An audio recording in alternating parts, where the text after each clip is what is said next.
here's just a brief agenda of what I plan to discuss this evening. First of all, I'll talk about what is a TEFRA hearing. What is CEDA? That's the organization that's going to be issuing the proposed bonds to neighborhood health care. I'm sure all the council knows about neighborhood health care, but just for the benefit of the public, I'm going to give a brief description of neighborhood health care and then talk about their proposed purchase of 488 East Valley Parkway, what they plan to do with the property once they purchase it. And then I'll review briefly what the proposed resolution approves and what it does not commit the city to do, because it's important that you understand both what you are approving and what you're not committed to in the future. And then finally, I'll ask for the council to consider adopting Resolution 2025-146. So TEFRA is the Tax Equity and Fiscal Responsibility Act of 1982. The original law was intended to better enforce tax rules at the time and to close tax loopholes. But one of the many things that the law does is it requires a public hearing held by the legislative body of the local agency for nonprofits to issue tax-exempt bonds. This is meant to allow the public to comment on the proposed use of those bonds because they are tax-exempt. And like all hearings, this hearing's been publicly noticed. It was noticed in the Times Advocate on October 23rd of this year. Briefly, Resolution 2025-146 would authorize tax-exempt bonds to neighborhood health care in an amount not to exceed $32 million. They'll be issued by the California Enterprise Development Authority, and the city, and I'm going to talk a little more about this later, the city will have no legal or financial obligation for the bonds. CEDA, or the California Enterprise Development Authority, is a JPA. It's a California nonprofit public benefit corporation, of which Escondido is a member, along with many other cities and counties and districts across the state. CEDA primarily issues bonds for economic and community development. There's no administrative burden passed on to local cities and counties for their activities. And their overall mission is to expand economic development opportunities in underserved and rural communities. What is neighborhood health care? Neighborhood health care is an all-volunteer health care clinic. Their stated mission is to improve health and happiness of served communities. As they put it, quality care to all, regardless of situation or circumstance. They have 17 locations throughout San Diego and Riverside County, including the one at the property they intend to purchase on East Valley Parkway.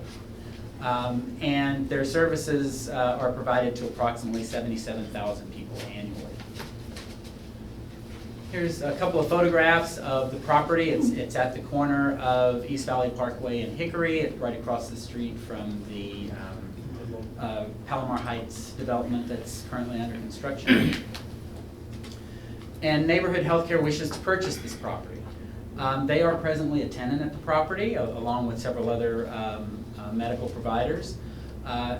Neighborhood Healthcare provides prenatal services, general lab services, and general medical services. Other tenants at the property are a physician that does cranial realignment. They have labs, outpatient surgeries, and endoscopy, gastroenterology, and cardiology services. So a pretty broad range of medical services offered at the facility. If they purchase the facility, Neighborhood Healthcare intends to construct in the presently vacant units. So those units would be taken off the market by Neighborhood Healthcare if they purchase the property. And they would intend to expand their services into those vacant units to include pediatric care and behavioral services. The proposed bonds would finance acquisition of the property, construction of any improvements necessary at the property, and the cost of furnishing and medically equipping the units that Neighborhood Healthcare goes into. So the resolution before you tonight for consideration, that is number 2025-146, would authorize issue of tax-exempt bonds issued by CEDA to Neighborhood Healthcare in an aggregate amount not to exceed $32 million. I stipulate aggregate because there will likely be multiple bonds for purchase over time. They'll probably need the money in different chunks, not one big chunk of $32 million. But the total amount of bonds issued to them will not exceed $32 million.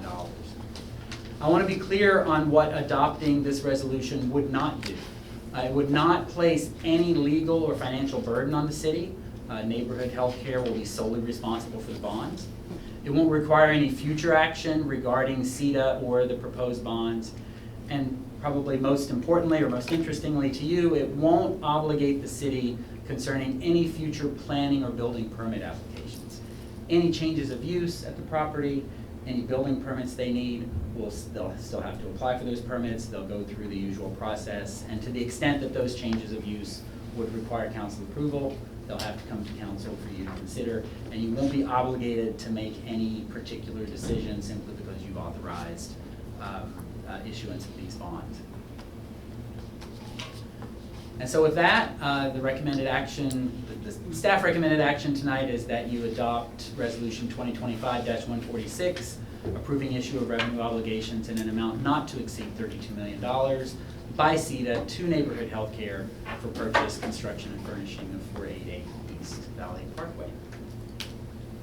Available for any questions. And I think there's a representative of Neighborhood Dr. Patel is here to speak. Yeah. Perfect. Go ahead. From the podium or the seat there, whatever you prefer. And there's a timer right. Okay, great. Good evening, everybody. Thank you for allowing me a little bit of time here to just share about our project. We are super excited to come before you to purchase this building. It's been honestly one of our dreams at Neighborhood Healthcare to do this, and I'll tell you the main reason why. And that's really to create spaces of healing for our patients. Our patients historically have been taken care of in spaces that don't look like this building. They're taken care of county-looking buildings and dingy buildings, things like that. But since I became CEO, one of the things that's been most important to me is that we look at our buildings and make them places of care, of healing. And this is going to do that. When we look at this space, this is the 4th floor. We've been in that space. This is the space where we take care of pregnant moms, adults. And what we're looking to do is to actually expand services, bring more services into Escondido for patients. And one of those services is seniors. One of the growing lines of, we'll call it business, or the patients we take care of are patients on Medicare, seniors. Seniors want to be cared for in spaces like this. They're not used to our busy clinics. It's chaotic for them. And so it's really important for us to create spaces that really align with the way that they're used to getting care. This is a space that used to have private medical groups in it. And so those are the same patients that we take care of as well. This is part of a bigger plan for all of us. We are going to use some of our existing space, so our behavioral health space that's on Date Street is going to become a senior center, what's called a PACE center, and that's to provide all-encompassing care for seniors, where these are people that otherwise would be in a nursing home. We're going to provide care so that they come at like a day center. They get services, they get medical, they get physical therapy. And so it's really part of a bigger campus that we're envisioning between that building and our existing footprint to really deliver comprehensive care to everyone in this community. And I think it's part of our mission. If you look at our different plan and capital, it's to really bring up these different locations. Escondido, most of our buildings, if you've seen, are already pretty good. This one is stellar. And if we don't, we're going to keep some of the existing tenants on the bottom floor. There's private medical groups that do endoscopy and things that are really critical for this community.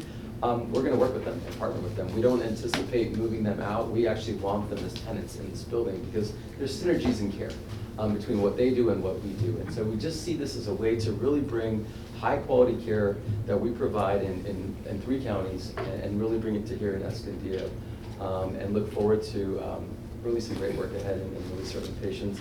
We take care of over 52,000 patients in Escondido right now. And this is going to be another place to create more opportunities for patients to get really great care, comprehensive care, both medical, behavioral health services, prenatal services, and senior care as well. So, as well as laboratory services.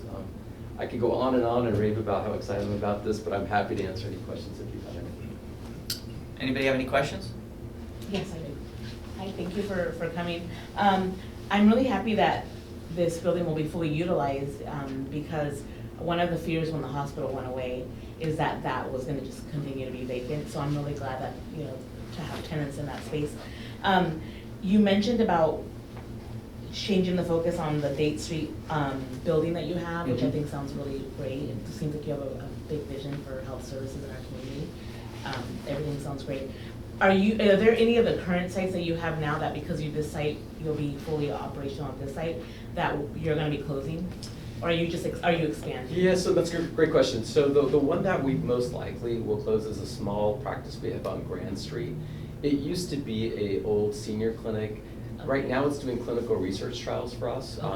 It's just not a great space. So we'll probably put that one on the market and move those services to this building.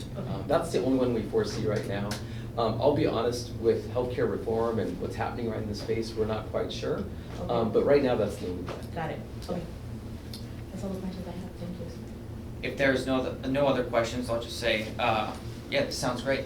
You guys have been fantastic partners in the community, and I'm happy to make the motion to approve resolution number 2025-146. I'll second. Motion and second. Any other comments or questions? I do have a comment. I just want to say that this is really good news. It's a win for Escondido and the people in Escondido that really find it challenging to find health care because of the financial situation.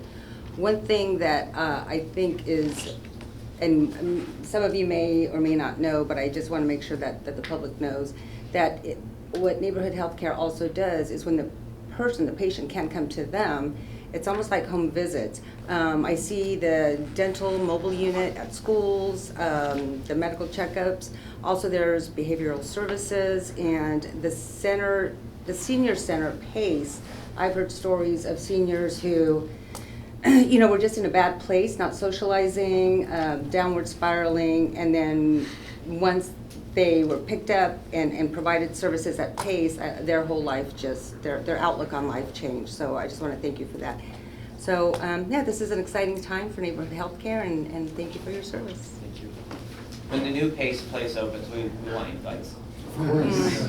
We'll cover events together. All right. Did everybody vote?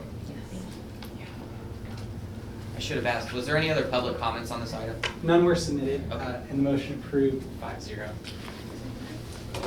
All right, item A was continued, so on to current business, which is number 9, residential and commercial solid waste rate increase.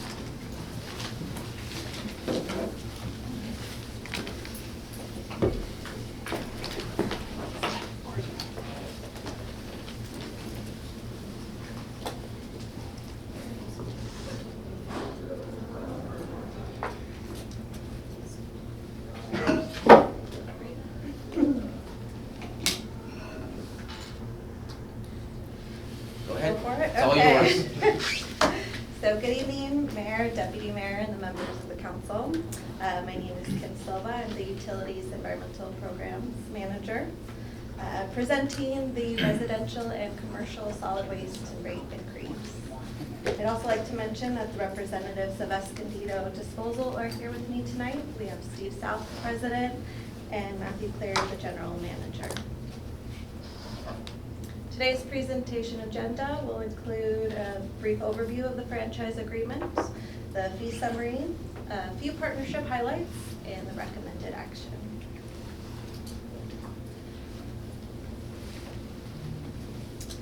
In 2019, the City Council approved a franchise agreement with Escondido Disposal, also known as EDI. This agreement is effective through June 30th, 2030. Leaving approximately a little over 4 years remaining on that contract. In 2024, the city conducted a Proposition 218 hearing to approve an annual rate increase and a franchise fee increase, which would be considered each year through 2028.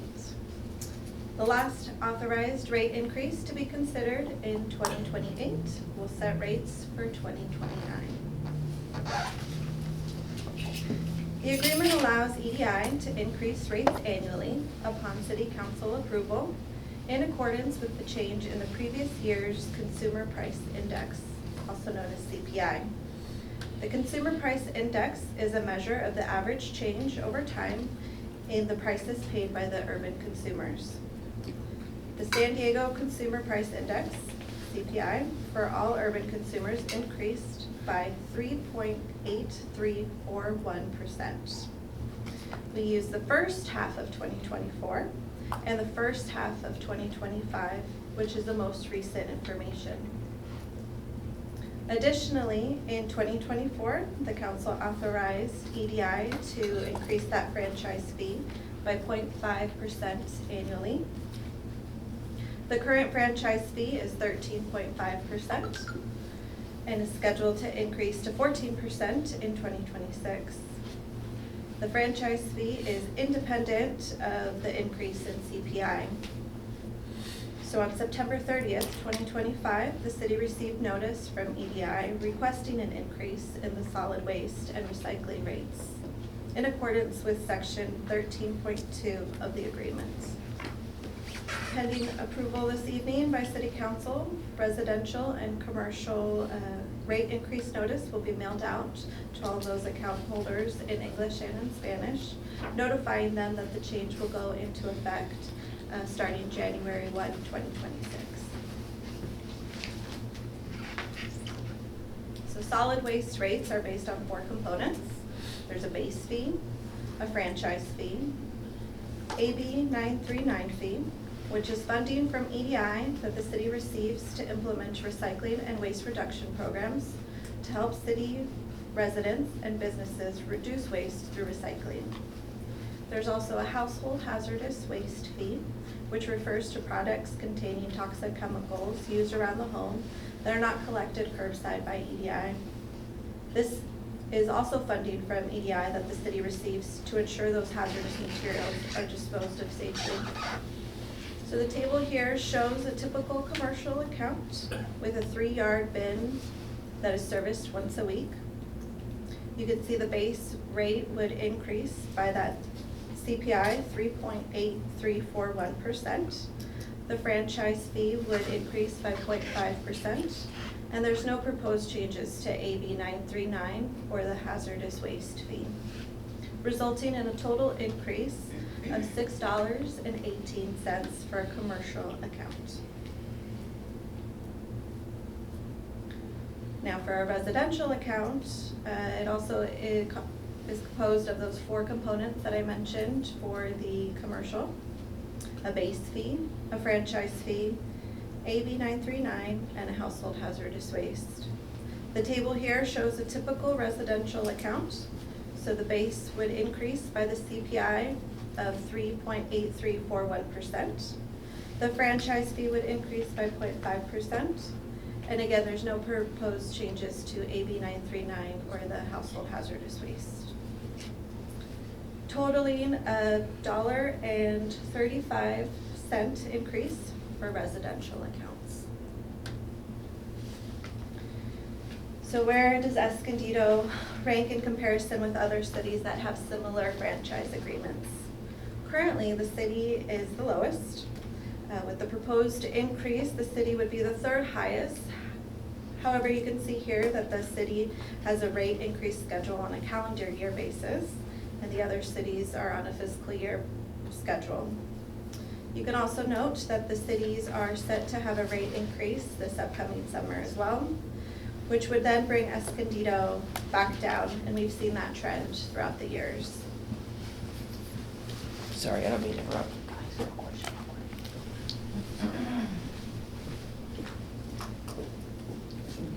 Okay. So now, I would like to highlight, or take this opportunity to highlight a few of the items from the strong partnership that the city has with EDI. EDI has invested in the expansion of the anaerobic digester facility to further divert organic material from the landfill. We also host 2 annual e-waste, paper shred, mulch, and compost giveaway events. Yes, that's you. Yeah. EDI also assists city staff with the implementation of state mandates, which include a customized reporting platform. We also co-host a 2-week Christmas tree recycling program, which will come up shortly. And that's just to highlight a few items. Got it. So at this time, staff requests that the council adopt resolution 2025-141, authorizing the annual residential and commercial solid waste and recycling. Before we go any further, I have received a campaign contribution from principal members of the organization, so I'm going to recuse myself from the rest of this meeting. Not the rest of the meeting, but Just this item. This item. Okay. So Deputy Mayor Martinez, you'll be chairing this. Yes, okay. All right. Besides public comment, Yes, let's go ahead and move on to public comment if we have any. does anyone want to speak to this item specifically? No? Do you want to speak on this item? No. Okay, no problem. Sorry, I didn't mean to. No problem, no public comment on this. Okay, got it. And then, just to make sure, just if there's anybody else that needs to recuse themselves from this? Has anyone received a campaign contribution from EDI or any of its principals? It's over, November. In the past year? In the past year, is there a specific amount? In excess of 500. Over $500. Oh, I have not received any contribution, but just for the record, but anyone, just making sure? No Okay. contributions. Same thing on the. Not in the past year? Okay, great, we can continue. Thank you, okay, great, so, I know that they're here, so why don't should we move on to, do they have any presentation that they wanna give? Do they have Only any here to comments? answer No? questions, so Just it's answer questions, okay. council discussion. Okay, great, well, thank you for the presentation, do any of my colleagues have, comments or questions on this item? I do have some comments. So I sit on the Regional Solid Waste Association Board, and I think it was on page 7, if you could go back to page 7.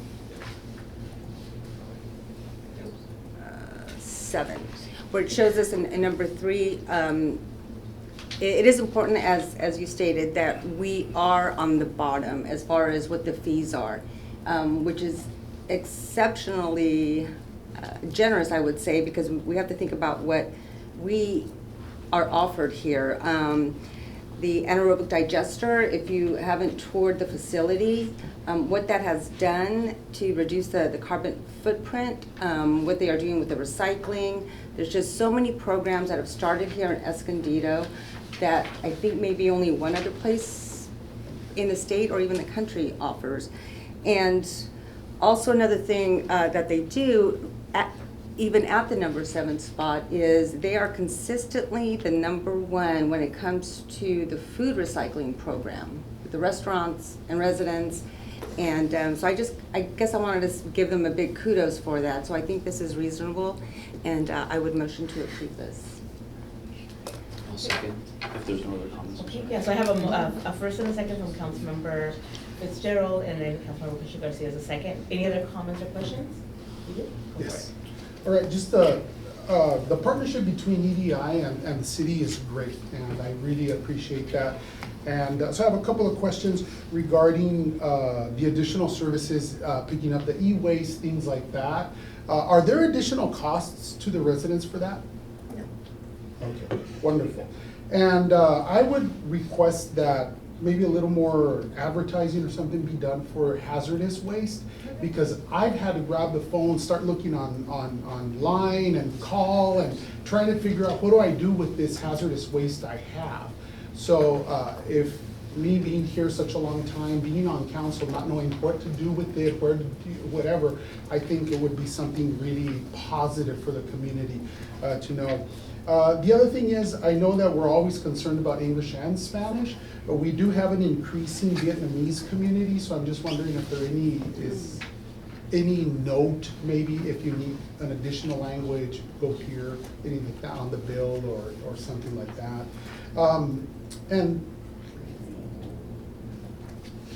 And those are all my comments. But thank you so much, and I'm always very.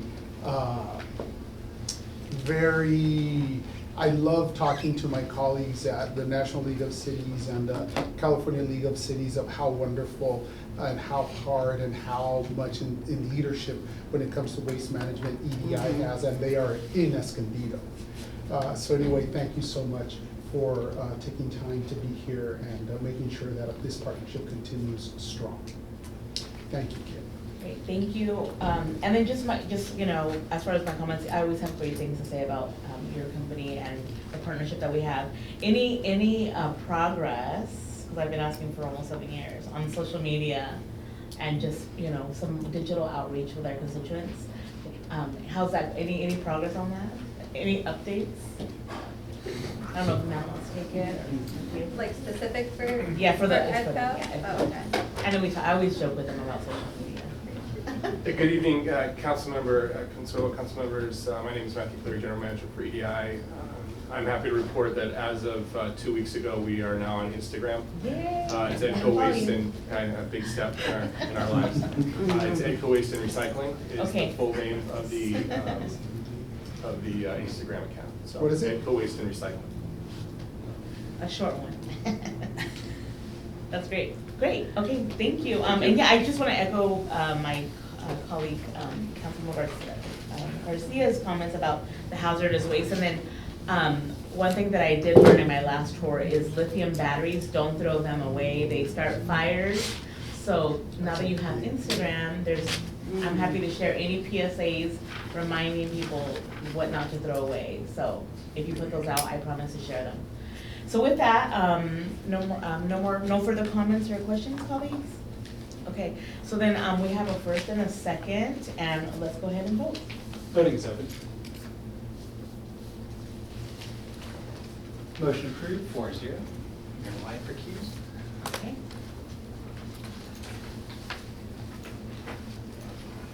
I'll go get Mayor White. Yes.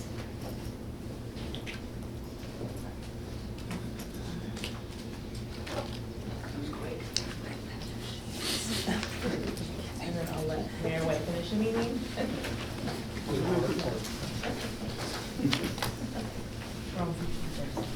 Anybody have anything they'd like to add to the future agenda?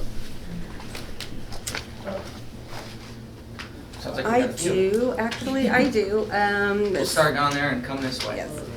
So at the last San Diego County Air Pollution Control District meeting, we had a report on what the county is doing to further services to cities, schools, residents, to further the environmental justice program. And I'd like to put them on the calendar to just come. It's like a 5-10 presentation. It'd be really good for our community to hear about that. I'll second that. Thank you. Sir? I've been debating on bringing this up today, being that it's just happened yesterday. But I've been now getting comments from people that I've run into across the community of some concerning issues that happened at our voting facility at the senior center. We contract with the Register of Voters, with the county, so I think it'd be positive for us to receive some kind of a report. I know staff's gonna be working on that, so I don't know if it's staff that would provide a report, or we have them come to provide a report, but somebody should share with us, including bathrooms closed before it was done, things like that. So we will absolutely provide that report out, and we are gonna have a meeting with the registrar, but just for clarity, they contract with the city, we don't contract with them. Okay. So they run the facility that they rent, as they do throughout the county. Okay. All right, so with all the issues that happen, I think it'd be fair for us to get some kind of a report as to how. So I would ask any one of my colleagues if they would. Do you want to, are you asking that for be a public report at City Council with the public? Yes. Okay, I'll second your motion. Did you have something as well? No, but I'm gonna say that there's something. Okay. But no agenda item right today. Council member subcommittee reports. Just start down there again and come this way. Yes, so this morning, along with some of my colleagues, I attended the city's employee service recognition breakfast. A lot of people, 5 years, 10 years, all the way up to 25 years. I believe it was a fun event and always a pleasure to recognize those that serve our community. On the 30th, Thursday the 30th, along with Mayor White, I had the honor of attending a San Pasqual High School football game where prior to the game we honored kind of like a local hero, Coach Tony Corley. So he has been a coach there for 40 years. Prior to that, he was a San Pasqual High School student. So he went through school here, lived here all his life, went away, got his teaching credentials, came back to teach at San Pasqual, was assistant coach for years, and then became head coach. So he has been a mentor, just a staple in this community, a mentor, father figure, all around good person. So it was really neat to go and celebrate him with the mayor. Tomorrow I'm going to be attending. It's a Valley Center revitalization meeting, and even though it's for Valley Center, it really does impact Escondido, because what they do there with development is going to impact our streets and people shopping in our streets. So I'm just going to listen in. It is going to be led by Supervisor Jim Desmond, and hopefully I'll have a report to share next week. Thank you. Thank you. I had a Clean Energy Alliance meeting last week. As mentioned, we are the Clean Energy Alliance. We are being fiscally responsible. I think that's really important to know. We are also exploring into different energy options. I think I mentioned this in the last maybe 2 meetings ago. I think that's really important. And I think that the staff is doing a good job at exploring different partnerships that we could potentially have. We are also looking at different ways to lowering costs of energy, or at least keeping it from increasing, because I know energy is a big issue for a lot of people, but while at the same time being fiscally sound. So it was a pretty productive meeting. Halloween, if you didn't have the opportunity to go on Grand, I know a lot of people did. I think it was a really cool event that we had that. And as mentioned by my colleague, the breakfast this morning, the Tamale Festival was on Saturday at school. That was a pretty cool event, as well as Dia de los Muertos. I think that was a really cool event at the Center for the Arts. If you didn't get a chance to go next year. Absolutely a lot of fun every year. And as always, thank you to my community for the privilege of serving.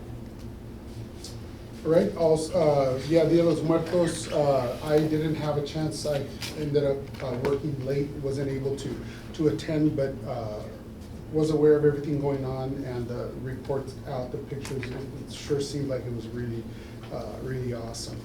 Breakfast this morning was great to be able to acknowledge and recognize all our employees 5, 10, 15, 20, 25, and 30 years. We had an ECDEV subcommittee meeting, which was very positive this week. NCTD last week, a board meeting, also very, very well, and attended the Earth and Northern Acupuncture red ribbon cutting with the mayor. Had a chance to be there. That was a very nice event. And I'll finish with, I've been having a series of meetings with community members in my district for upcoming agendized items. So that concludes my report. Can you repeat what subcommittee meeting that you were on? ECDEV, What is it? Economic Development. Oh, got it, okay, thank you. Okay, so I attended the final season show of Addams Family at the Kit Carson Amphitheater. It was so great, it's such a fun play, and then just what they do with decor. I also attended the 30th anniversary of the Dia de los Muertos Festival. Every year it gets bigger, more creative, such a fun variety of activities there, and I just also love running into community members when they're honoring their loved ones and just hearing their stories, and just a very not only cultural event, but just a way to honor family, and it's always beautiful. I also was at the employee service breakfast this morning. It was great to celebrate our employees. We have some amazing employees. I had an opportunity on Saturday to speak to the Escondido Alumni Club. They've merged the Escondido Athletic Club and the Escondido Alumni Club. So if anyone who graduates from Escondido High, it's a big deal, and we love, being alumni of Escondido High. I myself is an alum, so it was fun to go meet with them and talk about the city and what we're doing. Also, I was yesterday, unexpected visit, but I did get called about some issues at the polling center in my district at the Park Avenue Community Center. I got there around 1 in the afternoon after someone from our police department and the city clerk had already been about some issues, and I won't get into specifics here because there'll be some type of report out to the public, but just know that I was there for at least about 4 hours. And I am following up with city staff, the appropriate people at the registrar of voters. I'm also in communication with community members who have concerns, and all of that will be given in writing and documented for future to ensure that, you know, we don't have issues at our polling centers. So that is something that I have publicly addressed, and support us having just a way to share out what the result is, because I know people have been contacting me since yesterday and today about what's going on, what are the specifics, and so, you know, I'm looking forward to that being shared with the registrar of voters, and that, you know, ahead of the midterms and general election next year, that we resolve any kind of things that need to be improved on, and that we also tell the public how that's gonna be managed so that they can feel confident that, you know, that the voting centers are doing what they're supposed to do. So that's all I have for my report. All right, I had, yesterday I had my monthly meeting with the Interfaith CEO.